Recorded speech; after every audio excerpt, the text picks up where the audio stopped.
but you're not a doer. But for those of you that have made the decision to do what you're hearing, I need to give you a word of caution.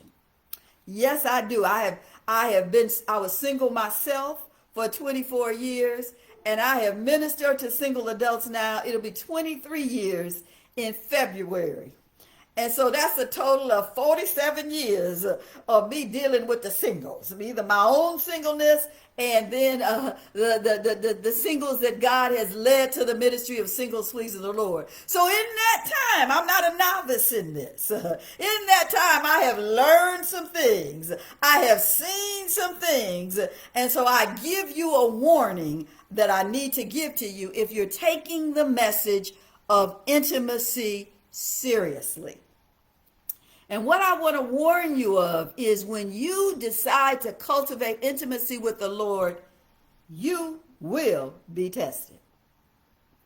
I have seen single adults who could not buy a date.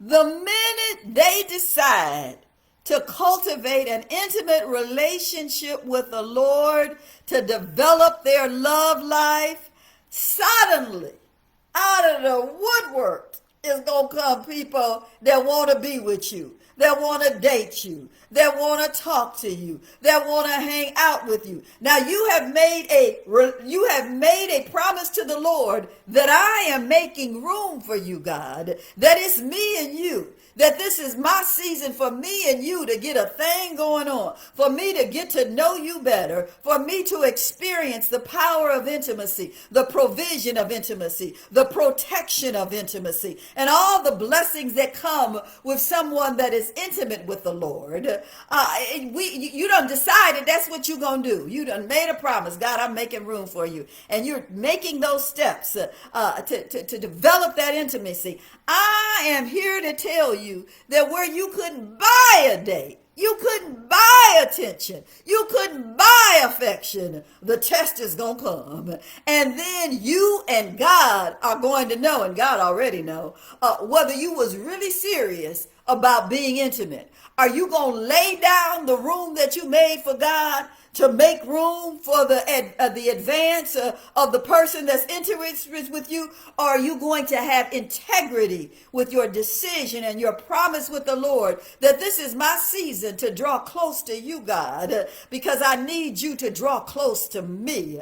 I'm telling you, that decision will come under scrutiny. That decision will be tested.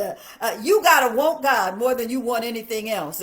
If you want the fruit of intimacy, if you want the power of intimacy, if you want the protection of intimacy, if you want the provision of intimacy, if you want the wisdom of intimacy, if you want the guidance of intimacy, if you want the promises of victory, the promises of marriage partners, the wisdom to manage money, the wisdom to lose weight, the wisdom to develop relationships, everything that comes out of being intimate with the Lord, you're going to have to be a promise keeper. You're going to have to say, God, I done set aside a season with you, and as tempting as that date offer is, I'm going to have to turn it down until you release me. I ain't going nowhere but running to your arms and to your presence. I ain't going nowhere unless I run to your arms and your presence.